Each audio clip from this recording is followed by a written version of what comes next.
What if I told you that Gibson and Brian May are working together on a signature Red Special guitar? Yeah, I know, it's weird, right?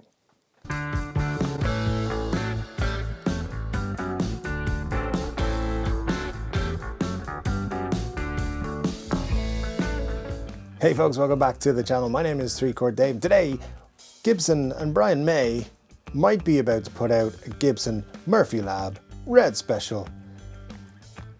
That's the weirdest sentence I've ever said on YouTube. I don't believe this.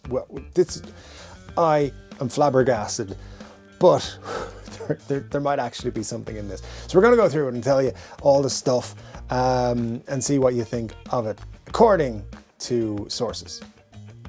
I'll tell you who they are in a few minutes. Before we get too deep into it, I gotta ask you to please hit that subscribe button if you'd consider doing that. That'd be super cool. Make sure you hit the like button and leave your comment in the comment section below if you want to chat about this or other guitars. There's ways in the description box there to support the channel if you choose to do so. And there's also a live stream we do here every Saturday, 10 p.m. Irish time. Click the notification bell once you're subscribed, you won't miss it. And we talk about guitars and music and all kinds of things for a little while on a Saturday night. It's a lot of fun. Come and join us. Lots of cool people there to hang out with. Now, Brian May, one of my favorite guitarists. I do love Queen, one of the greatest bands of all time. And obviously, Gibson make guitars and things.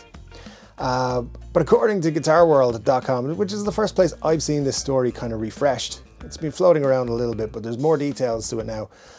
So guitarworld.com had a story that was then picked up by the likes of guitar.com and a couple of other places that regurgitate other people's stories. There is potentially a Gibson Murphy Lab Red Special coming soon. I spoke to couple of people I know who sometimes give me information based around guitars of certain shapes, and they told me to expect something soon, but they couldn't tell me anything else.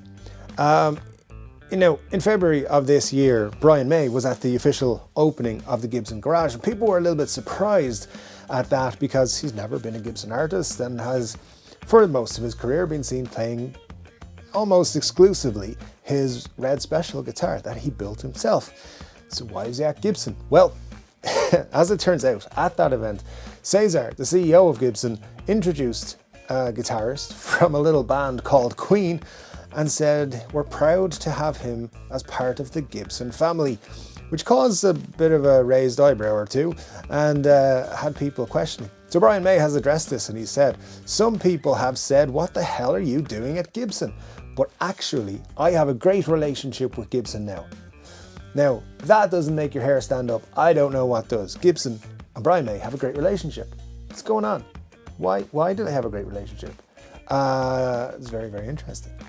So speculation in the recent days is mounting that there's a Gibson Red Special going to happen. People saying there's going to even be an Epiphone version, and I'll get into why I don't think there will, unfortunately. But Brian May continues, he said, "It would be lovely to have an edition of the Brian May guitar based in the States. And that's where I started with Guild, and then went back to the UK with Burns, and now we have the Brian May guitars. But to have the facility to have some made in the States would be wonderful." Now this is an interesting point. Brian May is a part owner of a guitar company called Brian May Guitars, oddly enough, and they make Red Specials in different shapes and sizes. Well, not shapes, but different sizes and different colors and all kinds of things. And they retail currently for £895 in UK monies. And so they're not going to compete with Epiphone. Epiphone aren't going to be like, "Yeah, we're putting out a version for $1,200. You could buy that instead." I don't think we'll see an Epiphone version, but we might see a high-end version of the Red Special from Gibson, if these rumors are to be believed in any way, shape or form. Brian May's not going to put his own guitar business out of business. That would be silly. But there is another angle to look at this, and I think potentially people are missing this. So Brian May was known in the 80s to use a Flying V and a Les Paul Deluxe as kind of backup instruments. The Les Paul Deluxe has an interesting story, apparently gifted by an Uber fan who was quite wealthy. Brian didn't feel super comfortable with a guitar he was given for free, so he gave it to somebody else. Lucky person, nice bit of memorabilia there. But wouldn't it be interesting if Gibson came out with the Brian May Flying V and the Brian May Les Paul Deluxe? Similar maybe to how people would look on the Jimi Hendrix Flying V and SG. I mean, really, how many times you see Jimi Hendrix strolling around with an SG? According to Gibson, he played his SG all the time. But, you know, I'm just saying, there's not a whole lot of proof of it. So the Brian May signature, could it be a Les Paul Deluxe or a Flying V instead of a Red Special remake? Well, the rumors, the word on the street is that they're trying to make a Murphy Lab one-to-one high-end replica of the Red Special at Gibson. And it's weird because it would be the first time that they've reissued a guitar that's not a Gibson guitar model. I need to say the word model there because somebody's already written a comment about, what about the Chris Derrick guitar? That was a knockoff, blah, blah, blah. All right, your mom's basement probably needs you to move out of it. But the case is, it's the first time they haven't made like a Les Paul or a SG or whatever, one of their own models of in terms of the reissue. I'm doing a whole Murphy Lab thing. That'll be interesting to see as well if they do the aging in terms of obviously the painter's age. This guitar, don't forget, wasn't made by super skilled luthiers. It was made by Brian May and his dad based off fireplaces and radio components that were lying around, because that's the kind of things they think about, because he couldn't afford to buy an electric guitar back in the day. So screw it, they made their own. But this raises a lot of questions.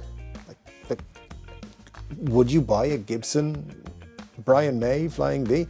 And also the Red Special in itself is a special instrument. Ironically enough, there's a whole community based around the Brian May Red Special. People, make content just about the guitar.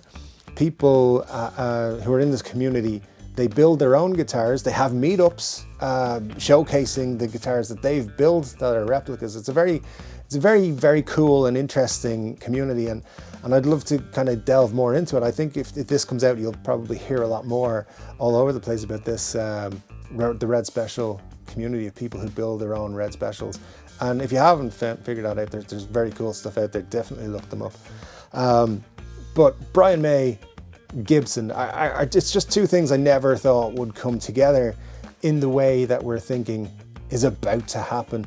And it really all stems from his appearance at the Gibson garage opening, and Cesar saying he's part of the Gibson family, and then Brian May saying it would be nice to have Red Specials made in the US. So it's all coming together for everything that you need it to be. Now, are they going to do it right? Are Gibson going to try and stick an open book headstock on a Red Special? I don't think so. Of course, they also have like the similar triangular shape on top of, like, say, Flying V's and stuff. So maybe they can do something there.